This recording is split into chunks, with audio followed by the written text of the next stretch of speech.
Hello. I just wanted to take you through a few of the things that we'll be doing for today's work. So the first thing that we're going to do, I'm going to open up a lesson plan so that you can see. It says view the video to convert your USHMM article into a PDF in Drive, which sounds complicated, but it's really not. And then we're going to use PDF comments to annotate and define any unknown vocabulary. So I'll model how to do that as well. After that, you will attach your PDF to the week's assignment, and that'll be worth 10 points in the homework category. So the first thing we're going to do is we're going to go ahead and look at the Holocaust topics. So I'm going to go to the link where my topic is located. Let's say that I was assigned C and I decided to do children during the Holocaust. If I double click on this, it'll open it up so that I can copy and paste my what's that thing called? URL. So I'm going to go ahead and Control C to copy, and then I will Control V to paste. I'm actually going to get rid of a couple of these tabs. I don't need the Holocaust topics anymore because I already have my article pulled up. Okay, so now one thing that you might be thinking is, why don't I just copy and paste this into Google Docs and then comment there? That's a great question. I tried that this morning and it didn't work at all. The reason is that this is working more like a PDF rather than working like a web page. And I'm not sure why they've changed that from previous years. So what you're going to do instead is you are going to go to print. You're not going to print. So relax if you don't have a printer or if you're out of ink. So am I. So print. And then we have some options here. Now I have my own personal printer, which is not working very well at the moment. I have save as a PDF, which is an option, but we're not going to use that one. And then we have save to Google Drive. We're going to go ahead and save to Google Drive. Click save. And then we're going to figure out where it is. So we're going to go to my drive. You'll go to your drive, obviously. Okay, and then what I have here is everything that I've opened up today.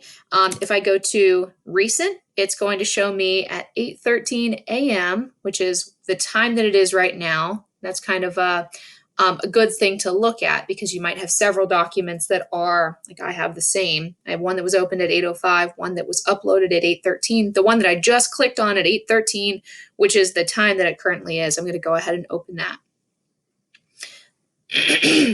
So if I were to open it, what I will see is, here it looks like a PDF, looks like I really can't do a whole lot with it, but what I discovered this morning, and I was very excited about, is we can actually add comments. So add a comment, look at this, highlight an area to comment on. So I'm going to use this, it almost works like a text box thing, but all you have to do is click and then drag across the screen. I'm not sure if you'll be able to see this on the video, but it's highlighted that portion. And then just like it works in Google Docs comments, what I can do is I can put a comment there. So children were especially vulnerable to Nazi persecution. I might say that, I'm going to change the words around. I don't want to use the same words unless I put it in quotes. Kids were in danger during the Holocaust. Okay. It says some were targeted on racial grounds, such as Jewish youngsters.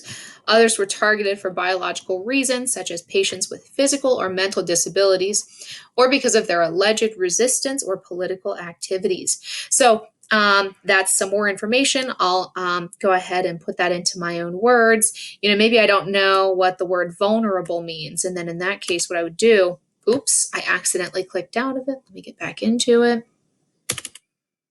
Hey, look at that. And it still has my comment. So vulnerable, maybe I'm not sure what that means. I'm going to go ahead and highlight that word. And then a little comment box clicks, sorry, I have allergies. It comes up there. So maybe I'll look up the word vulnerable.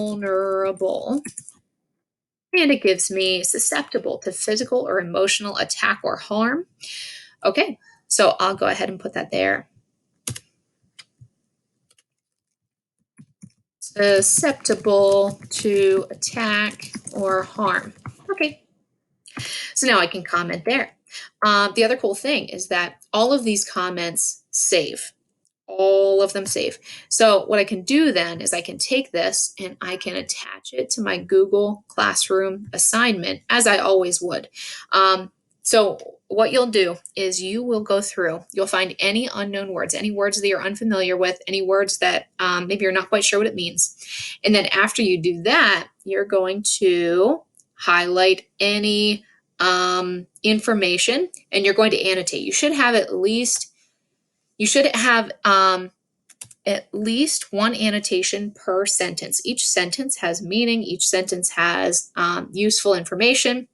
So you'll just kind of take that out of there. So what I might do here is I'm going to take all of these actually, and I'm going to say, actually I did this in a different doc. Let me go back to the other one. So hang on, switching docs to the one that I was working on earlier. So I have kids were in danger because of their race, abilities, or political activities. Now that pretty much sums up this whole first part. Children had to hide to survive during the Holocaust. And if you click on this, it'll show you which part I had highlighted.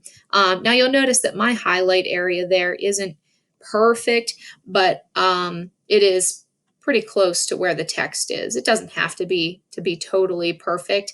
And it highlights like squares of text rather than by line like it does in docs. So that's just something new to get used to. We have, let's see, children had to hide. So I have this box of text here. Notice how it turns a little bit darker whenever I click on it. Children and old people, which is kind of informal, but that's okay. Children and old people were less likely to survive in camps. And then I have a statistic there. People over 50 years of age, pregnant women, and young children were immediately sent to the gas chambers to their death at Auschwitz and then other killing centers. So I paraphrase that, put it into my own words there. Okay, so I'm going to go through the rest of this article. It is 13 pages. That's pretty long, but a lot of it, as you'll see here, is pictures. There are some pictures, there are some videos. Now this is a video, so you can't really see what it is, but really that's most of what the article is. Now, I suggest that you go back into the actual article on USHMM and take a look at these videos. So if we click play, we can listen to these testimonies of what was going on during the Holocaust. They have other pictures, other experts weighing in as well. Okay, so like I said before, after you've got all of your comments on here, after you've gone through the entire article, you've highlighted unknown vocabulary, replaced it with synonyms or definitions, and then you've taken all of the notes and annotated off to the side. After you're finished with the whole article, you're going to go into, and sorry, I can't get the student side of Google Classroom to show you this, so I'm just going to explain. So you're going to open up the Google Classroom assignment for the week. You're going to go into the Your Work area, and then you're going to select Add, and then you're going to find in your drive this PDF. One place that I have been living a lot is in my recent documents. So you can click on recent and then you'll see everything that you've recently been working on. This PDF should be there as well. Now, another thing that you can do is if you can't find it for some reason, what you can do is you can search for your topic, children during the Holocaust, and then it will, oops, unless you spell it wrong, then it will pop up here, and notice how if you click on it, your comments, your annotations, your definitions will appear there as well. So it has to be attached to this week's assignment to be graded. And like I said, it's 10 points in the homework category. Okay, so that's all I have to show you for today. After you've got it attached and you've used the PDF to put comments and annotations and define any unknown vocab, you'll attach it there and we will be done for this first part of your assignments for the week. So if you have questions after viewing this video, after reading the directions carefully, please let me know through email.